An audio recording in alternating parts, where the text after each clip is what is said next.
Good morning. So I've been hearing from you, as well as many other people, questions about meditation. There are really two main types of meditation, which I will call the solar and the lunar. The solar is more just becoming one with the absolute, like what they would call Advaita in India, where you lose all awareness of self. Now, this doesn't mean total emptiness, like the word shunyata is thrown around a lot in Buddhist circles, meaning emptiness, but it doesn't really mean absence of anything. It's the presence of pure consciousness, but it's the absence of ego or awareness of self as an individual person. So this is the consciousness where you become one with all that is, or it's even beyond God consciousness, that you're not conscious of yourself as a God being or as a master. There is no individuality whatsoever. You are one with all. You are pure consciousness, but not even aware of that as an individual being. And that is a state of total knowing and bliss, what they call Satchitananda, consciousness, existence, bliss. As beautiful as that is, it is not mastery. A master is someone who has experienced that or can experience that at will, but can also be in relative reality, can exist in the world of duality as an individual and be in relationship with other individuals. Now, a lot of Advaita people say there are no others. Well, that others are an illusion, but even that is an illusion. That illusion is an illusion.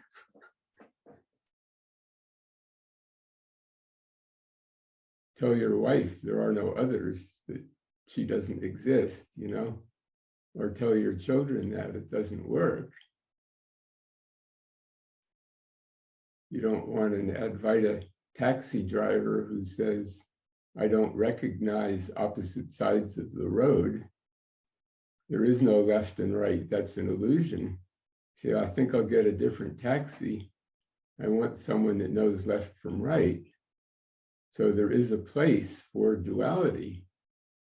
And the master, knowing the oneness, can still enter into and exist in duality and work with it and be a teacher. So this brings in what I call the lunar consciousness, which is looking at the shadows cast by the light. The solar consciousness is the oneness, it is the sun, but there are objects that cast shadows. And these are the shadows that bother us in daily life. You can call them karma, or hang-ups, or neuroses, whatever you want to call them, they're very real. And a master needs to be able to look at those things within themselves and go beyond them, to dissolve the shadows, or at least to not be influenced by them. So that's where the lunar meditation comes in, which is observing the shadows, but not identifying with them. Now, this is the beauty of the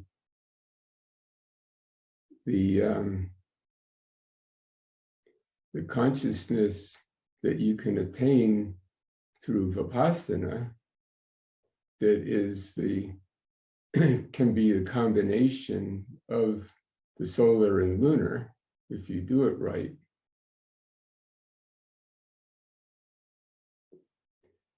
So that would be through observing the breath, you can slow the mind down. Just feeling the rise and fall of the chest. That creates a focus.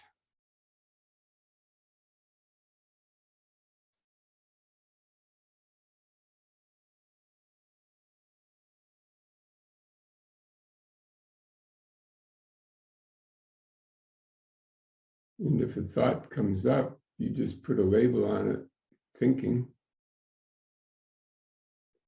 Or you can be aware that there's a pain in some part of the body or some tension, and you tell that part to relax, but you come back to the breath. And gradually the thoughts come slower and slower.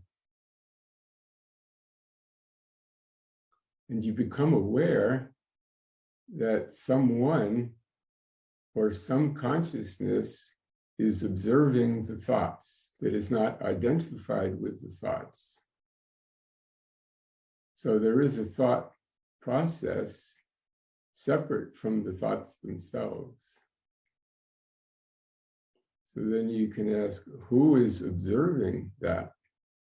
Or more like, what is observing? And as you practice that self-inquiry, this is not self-inquiry into the ego. This is inquiry into who is the real self.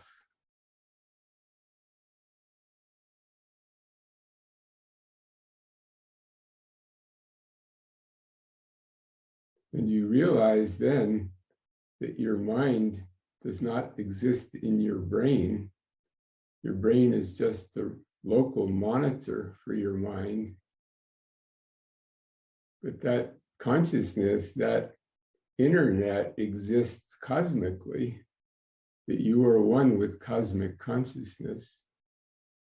And these thoughts are just little blips on the screen. And if you want to put your attention on them, you gradually identify with them and think that that's you. Actually, everybody is enlightened already. Everybody is a Buddha or an avatar. Everyone is an embodiment of God, divine consciousness. But people choose to look at the ideas or the phenomena outside themselves, and they identify with them. And they think that's them.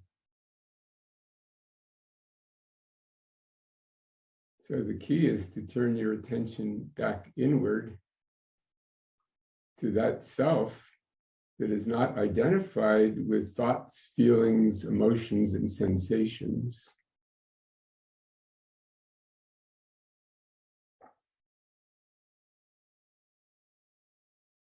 And that becomes very blissful when you do it right. You realize you are an unlimited being. You will never die.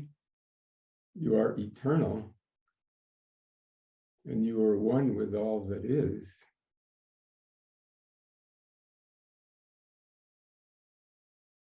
But if some idea of limitation comes up on your screen, you can look at it and say, what does that have to teach me? Is there something I can learn from that?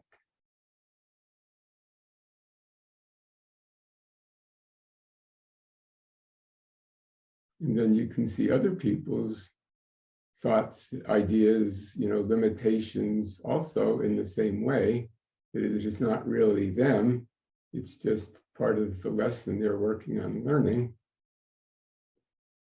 And what part can I play in that lesson?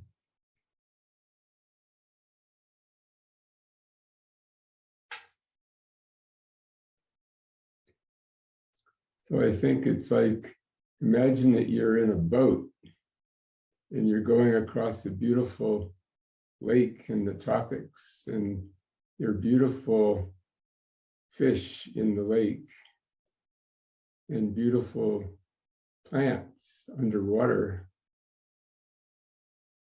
And you want to reach out and look at them closer, and you lean over the edge of the boat.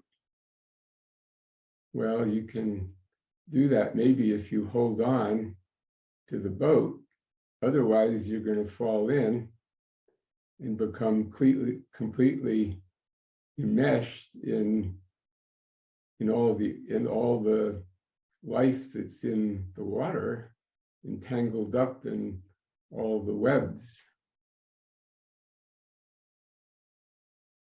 But if you hold on to the boat, you can still look at what's in the water, maybe even the lotus blossoms on the surface of the water, and not fall in. So I liken this to being aware of the sun within yourself, while you're also aware of the shadows that the sunlight is casting around you.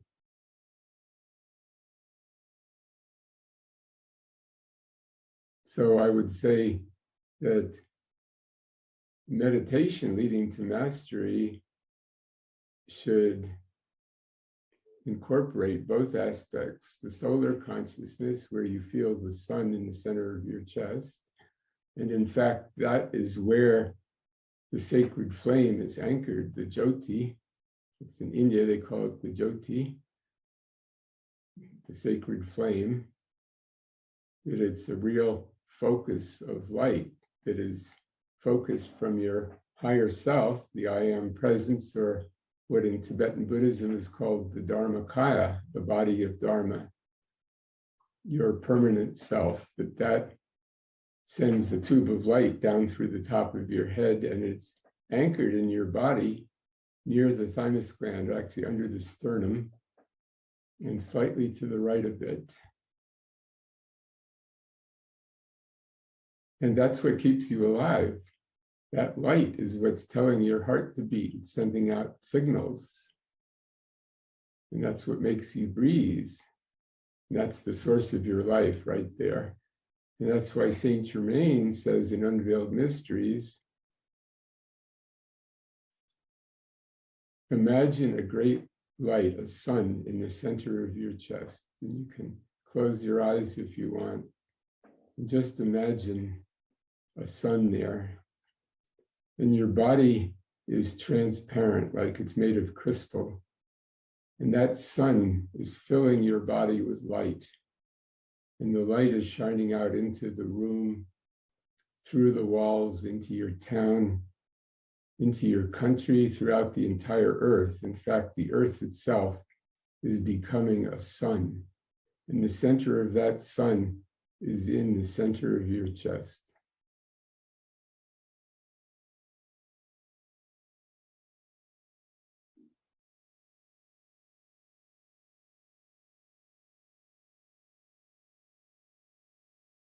You just feel that and feel the love that is there. The love is one with the light.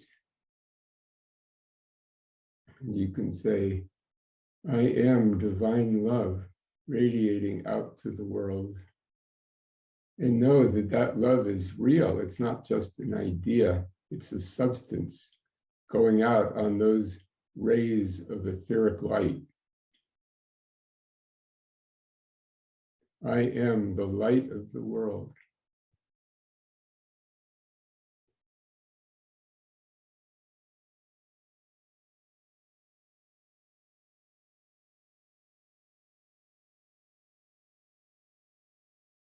And if a thought should come up, a thought of sorrow or limitation, or you're aware of suffering someplace on the earth, and you look at that thought, and you look at that feeling that you have, and offer it to the light. Even our own physical sun shines on the bad as well as the good.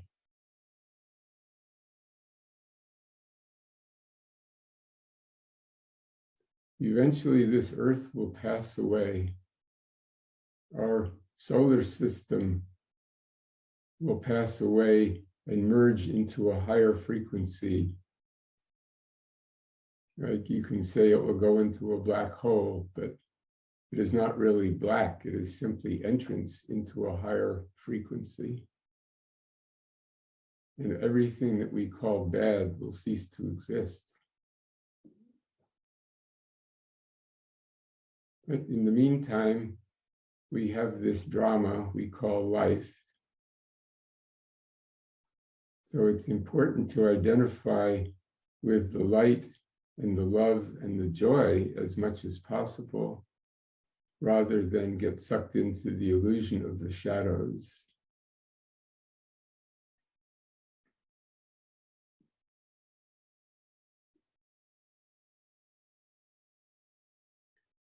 So in a sense, we are all psychologists working on ourselves, but not to have pity or feel sorry for ourselves or become immersed in our problems or our hang-ups. As long as you keep your grasp and your focus on that light, you can shine that light on the problems, on the hang-ups, and they will dissolve. So your own light of wisdom will reveal to you why you have those problems, that they are not there by accident. They're a part of a process you agreed to go through. So you can say, I am being shown where that feeling comes from and what it is I can learn from it, and not to blame others for my feelings. In fact, other people may be sent into your life simply to trigger those thoughts and feelings.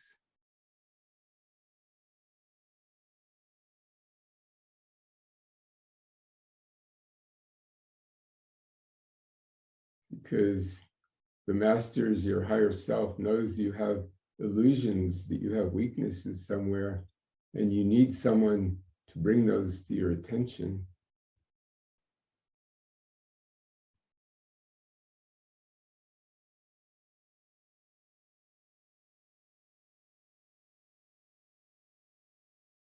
So you can get to the point where someone can write you a nasty email or walk up to you on the street and tell you you're an idiot or you're wrong about your political beliefs,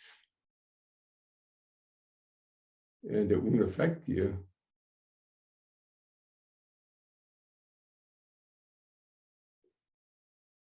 Because you're aware of that light within.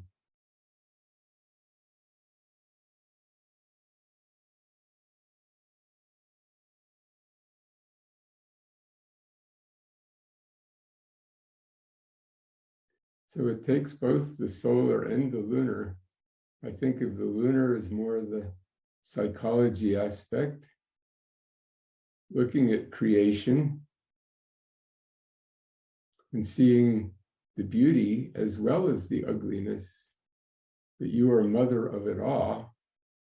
It all has its place.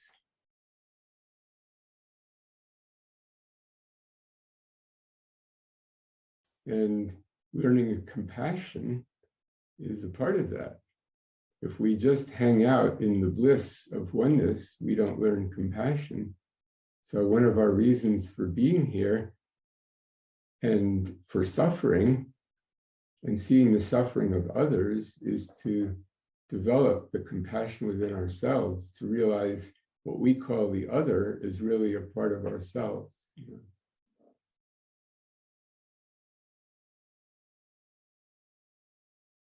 Now, there is what I would call a third way of meditation, which is called Tantra. Tantra means the unbroken web of consciousness. So in Tantra, you see the other, again, as an aspect of yourself, that it's really all taking place within you, and it is all divinity. There is no God and not God. So I would say that is the union of the sun and the moon.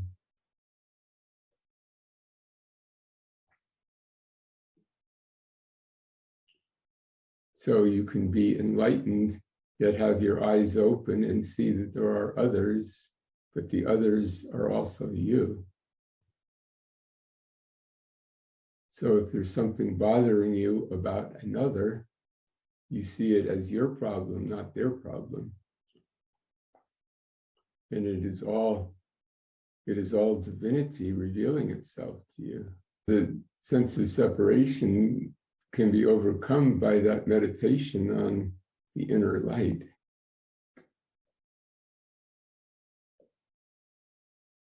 You know, where you merge with the one, or you merge with the presence, with the all, you know.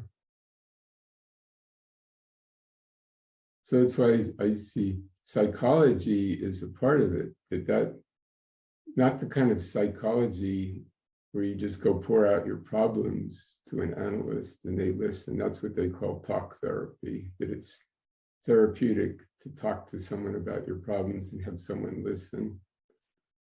But the kind of therapy where you ask, where is that coming from? And what can I learn from it? And what is a better way I could deal with that situation? You can say, I've had this situation come up over and over in my life. I want to be shown why, where that problem comes from. Why did I create that loop that keeps cycling around? And what can I learn from it?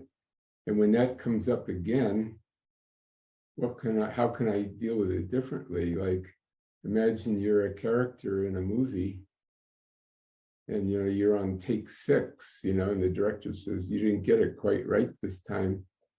See if you can do it better next time. Okay, next time I will do it this way. When I meet that kind of a person again, or I meet that person that made me feel that way last time, I will deal with it differently. One of the definitions of insanity is doing the same thing over and over and expecting different results. So you do the same thing, you're going to get the same results. So how can I deal with that situation differently next time? And you can rehearse it in your mind. This person is going to say that. It'll make me feel this way, but instead of adding fuel to the fire, I can maybe even not comment at all, or not react, or say something different next time.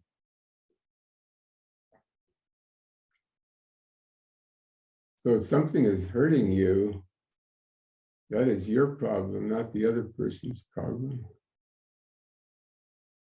Of course, you can tell them, I'd like you to take your foot off my foot. You're standing on my foot. I would appreciate it. But if there's an emotional reaction to it, that is your problem, not to take it that they deliberately stepped on your foot,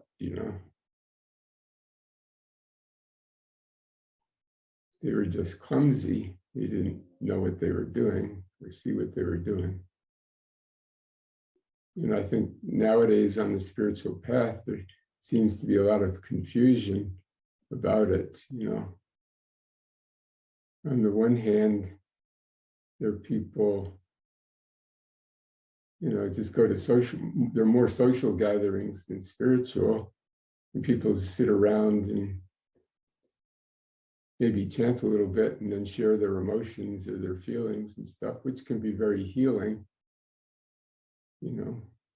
but it's not going to take people to God realization or lead to mastery. So I really feel there needs to be maybe more focus on meditating on the inner light, And this is not just, a lot of the Advaita teachings are given in a way, it's kind of a word game, just to say, well, there is no other. To say that is one thing, but to realize it is something else, that only comes through deep meditation. I mean, it can come spontaneously. On the other hand, someone could meditate 80 years and not realize it. That's the beauty, is that you can have that experience at any time. Well, you can't just say, I'm going to see everybody as God and treat everybody as God and then let people do what they want. It's having the consciousness that everybody is God. That's something different.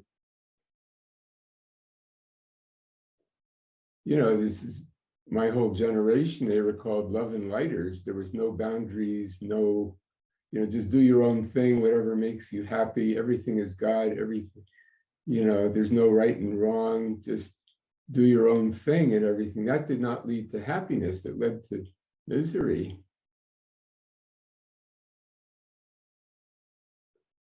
So it's going inward and really experiencing the oneness of everything, which takes hard work. Nowadays, people want to take a weekend workshop and say, I took a workshop in oneness and now I'm certified and I can even teach it to others. It's not that simple.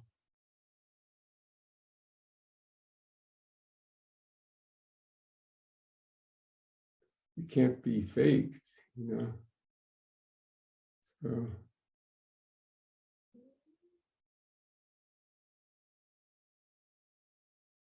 So Saint Germain gave that beautiful meditation in the first chapter of Unveiled Mysteries, meditating on the inner light, but very few of those people actually practiced it. It's much more exciting to sit in an auditorium and hear discourses, you know, one discourse after another, which even though the radiation was beautiful, people still have to go home, learn to generate that radiation themselves, which only comes through making that inner connection, you know, and meditating on it day after day. In talking about these kinds of meditations, it has nothing to do with what your life looks like from the outside, whether you're a monk in a cave or you're a householder with a family. Traditionally, if you're going to practice austerities or intense meditation, you would go someplace where you could be alone, you know, like a cave in Tibet, something like that. But few of us can do that. You could go to an ashram where you could be alone, or just you can have a room wherever you are and be alone.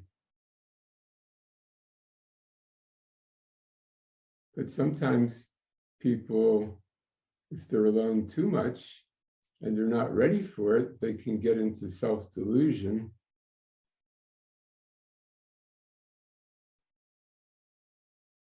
And on the other hand, if people, if their lives are too busy, they don't have the time for the inner focus, or there are too many people depending on them, thinking about them, that they don't have this sort of psychic space, you know, to do these practices. So each person has to find the balance. I mean, obviously, if you're a mother with 4 children, you can't say, I'm going to be a yogi and, you know, practice austerities, but you still might get 5 minutes in the morning when you wake up and another 5 minutes in the afternoon when the kids are taking a nap to do it. But again, this is where Tantra comes in, where you can say, being a mother is my destiny. My children are God. Each of my children is an avatar that is here to help humanity. And I am the divine mother, or I am the divine father. May everything I do for these children benefit all children everywhere. May all children have the same care that I am giving my children. Then being a parent is a part of the spiritual path, very definitely. And you could experience the oneness of the bliss or the cosmic consciousness doing that possibly. I mean, one of my first experiences of that oneness, the cosmic oneness, was while shoveling manure, I just went into it. There was no me at all, no sense of self, no individual being. There was just Sat Chitananda, absolute bliss, light, the sound of the cosmic Om radiating through all space. You know, I don't know how long that lasted, but when I came back, as I came back into individuality, then I remembered what I had experienced. And that was like a divine gift. You know, I can't say you should go out and do the same thing. It could happen while you're washing dishes or changing diapers or scrubbing the floor. Any kind of repetitive action. Or as Ram Dass said, a woman told him she achieved that consciousness by crocheting. You know? But there has generally to be some kind of focus for the mind, you know, because the mind just tends to revolve around its own illusions, its own problems. You know, the shadows will keep relating to other shadows, and there's no escape. You have to turn on the light to make the shadows disappear. So that's the fastest way to get rid of the shadows, is to turn on the light, which is meditate on the light within you and know that is the real you. And if a shadow keeps coming up, then you can ask, what is that shadow? Why is it there? What am I to learn from it? You know? Yes, that's a good question. I had an email from someone said, I've been following your teachings about meditating on the light for the past year, and I still haven't seen the light. Well, it starts out as a feeling that you feel a feeling in the center of your chest. So you meditate on that feeling. So if I say, who are you? You feel instinctively, who, me? Why do you point here and you don't point to your shoulder or to your head? Because your sense of self doesn't reside there, it resides here. That's where the God flame is anchored. You may not see it. In fact, most people don't see it. So I say the light, but it's actually, you first experience it as a feeling. It could be the feeling of love. Think of someone or something you love. You feel it here. There's something uplifting there. Like if you see a beautiful flower, you go, ah, and you feel it here. In fact, people even go, oh, it's so beautiful. So meditate on that feeling. And that feeling comes from the light. So if you don't actually need to actually see like someone turned on a light there, you meditate on the feeling. Yeah, it's a good question. There are times when people are going through such a hard time that they don't feel that, they don't see it, they don't feel it. They just feel anxiety, fear, depression, things like that, you know.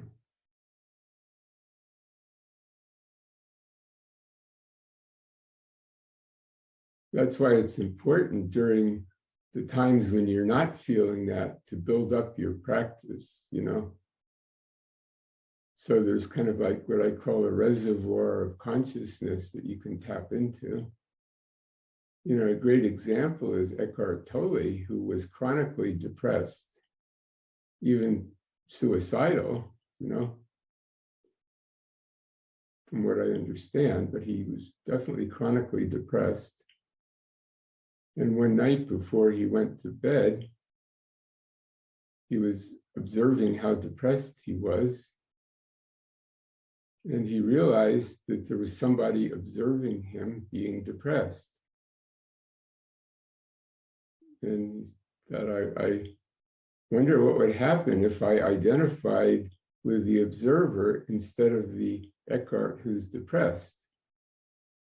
And immediately he felt better, and he woke up in the morning still feeling better, that he was still identified with the observer rather than with the ego that was depressed, So that's where this self-inquiry comes in. Who is depressed? Who is observing being depressed? Who is observing the being that is feeling pain for the world situation? The entire earth and all people on it are living in the mind of God.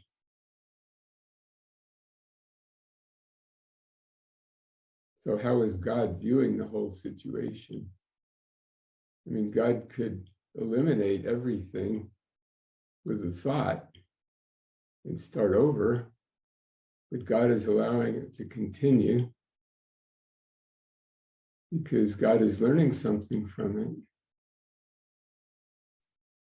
So we are God learning. So you can say, what is it that I am learning? I can help God by learning what the situation has in it for me. Well, that's a good question. You asked about my own personal practice, what I do if something bothers me. And it's an illusion to think that because someone has advanced spiritually or they've experienced cosmic consciousness, that they don't have bad feelings or bad thoughts now and then. Even some of the great masters that I met occasionally would get angry or have a feeling of loneliness or something like that, or even the desire to leave the body, just getting fed up with humanity. So I go inward and observe the light, and that can be, sometimes if you're distraught, even the concept of meditation seems too far away. That's the beauty of the mala, The mala, it's a simple way to meditate. You see, even the Dalai Lama or very great lamas, when they're being interviewed, you see them still saying their mantra with their mala, because it's a way to keep one part of their consciousness focused on God. It's just like when you're leaning over the boat, you're holding on with one hand to the boat while you're leaning over looking at things in the water. So this is holding on to reality, doing a mantra with each bead. So if things are really chaotic and it's hard to meditate, just take a mala and recite a particular mantra and focus on that. And gradually that slows the mind down. And you realize there's a string. All these beads are on a string. That string is universal consciousness. So that string goes through you, and it links you together with all the other beads. All the other beads are the people in the universe, the beings in the universe. The God consciousness joins us all together. So you turn your attention inward and you become one with the string of consciousness, So there are many ways, people even just to go for a walk and saying, I pray that when I go for this walk, I will be freed of my problems, I am the presence of God walking. Instead of focusing on the breath, you focus on your feet. The earth is Mother Earth, conscious being. Thank you, Mother Earth, for creating me, allowing me to be here, and I honor you with every step. Something that can be simple like that, or even to scrub the floor. I'm scrubbing the floor for God. It is God's floor. I am God scrubbing the floor. But generally, I can sit down and turn my attention inward and feel the presence within myself, and just feel I am the presence of God. And then I feel the response there. and put my attention on that. You know? And also to realize whatever my particular problems are, there are way bigger problems other people are having out there. So I make an offering by clearing my problem, may I clear the problems of others. Like if I am depressed or sad or lonely, by turning on the light within myself, may it illuminate all others. And then it's a great service that expands your own meditation, you know. So I think I would like peace in my neighborhood. I would like not to hear all the barking dogs and the lawnmowers, the leaf blowers and things like that, the garbage trucks. And so I say, I am bringing peace to my neighborhood, peace and quiet. But then I think, wait a minute, there's way worse noises. There's parts of the world where there are bombs going off. May the peace that I create in my neighborhood expand to the entire earth and bring peace to the hearts of humanity. Then it's not just me, my neighborhood, my peace, my well-being. It's meditation to benefit everyone. You know, so that helps my own meditation to think I can make a difference in the world. You know. I hope that answers your question a little bit. Yeah. God hears your every thought and feeling. So don't hesitate to ask God for help. I've heard many stories from people that cried out in desperation, "Dear God, please help me." And I know one person heard back, "I am."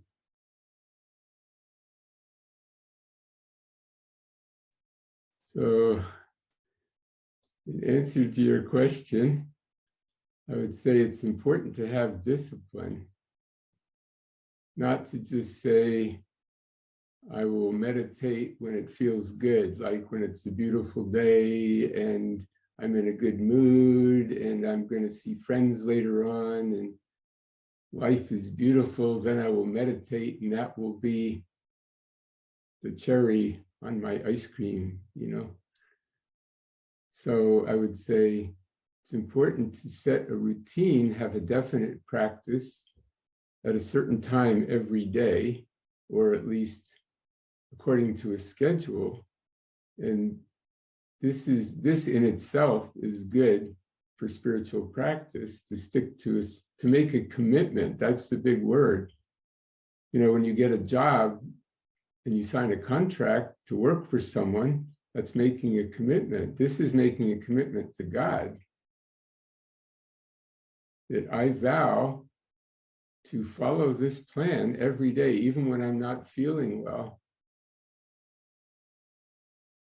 Or, I mean, obviously, if somebody's sick, they may not be able to do it. But when a person is not feeling well emotionally, that's the exact time you should do it. So to say, you know, every morning at 7 o'clock, from 7 to 7:45, I'm going to sit on the cushion. You can't necessarily vow to go into bliss or oneness or whatever, but you can vow to sit on the cushion. So anytime you can even do that, even if your mind wanders, it is good. So really, there's no bad meditation in a sense if you simply sit and work on it, you know. And that builds up self-esteem, you know, to say, every morning for the past month, I have kept my commitment to sit for 45 minutes without getting up, without making tea, without looking out the window, without checking for texts, without having a snack. You know, I have sat there with my eyes closed or staring at the spot on the floor and practiced self-inquiry. You know, that builds up self-esteem. Even if there's been no blinding light or dazzling realization, you would be surprised what actually happens when you're doing that, you know. Well, for some people, meditation is service. That people are not in a situation where they can practice formal sitting meditation. Then you can make your work the meditation, like could be sweeping the road in front of your house in India, you know, or the Dalai Lama said his mother used to get up at 4 o'clock in the morning and walk with 2 jugs to the spring and get enough water to come back and make breakfast for her family. And during that time when she was walking, she was praying or doing a mantra, you know. But that was her spiritual practice. So you can say that was karma yoga. And who knows what she was developing, but the Dalai Lama said he learned compassion from his mother. And our mother is our first teacher, really. So it's making that commitment. Even Arjuna facing battle in the Bhagavad Gita, Krishna, who is manifestation of God, comes to him and says, your duty is to fight. I know you don't want to hurt anybody, but this is your duty. So in a sense, I'm asking you to make a commitment to fulfill your duty. You made an agreement to be an embodiment at this time, to be in this situation as a soldier. You really have no other choice. So I'm asking you to dedicate your action to God, you know. And this also happened to me. I was in a cabin studying with a Tibetan Lama, and I thought, this is it. The rest of my life, I'm going to be a monk in seclusion in the forest, starting my day with 2 hours of intense Vajrayana Buddhist practice. Then I'm going to be studying with this Lama during the day and then doing my own practice in the afternoon. And then we'll have a meeting of the whole group studying with this Lama at night. And this is my life from now on. And then I got a phone call. Your ex-wife is sick. You need to come home and take care of your 9-year-old daughter. Plus my mother had shown up. It was the last year of her life. I needed to take care of her. So I went from being a monk practicing Tibetan Buddhism suddenly to being a householder taking care of 2 people. And at first I thought, there must be some mistake. This isn't spiritual. I was doing this intense spiritual practice. And now I still found time to meditate early in the morning. But most of the day was taken up cooking meals. They didn't eat the same food, which was not the food I cooked. I was cooking 3 meals, at least twice a day. Housekeeping, taking my daughter to school, picking her up, all kind of other things, shoveling snow out of the driveway, buying groceries, just a regular householder. But I dedicated it all to God. I had to keep reminding myself, I am the presence of God doing this, and I'm doing it for God. But even then, I still found time to do formal meditation, you know. It's like, even the 45 minutes in the morning, it just meant I would get up a little bit earlier. But it's very important to make a commitment and to hold to it. If you keep breaking commitments, it lowers self-esteem. So you only make a commitment that you intend to keep, that seems reasonable, you know, that seems you can hold to it, and then to hold to really do it, you know.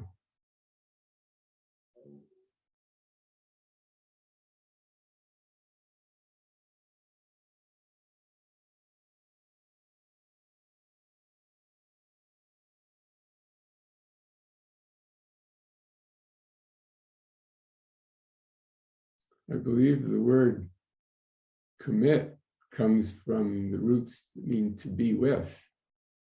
So to be with God is to commit.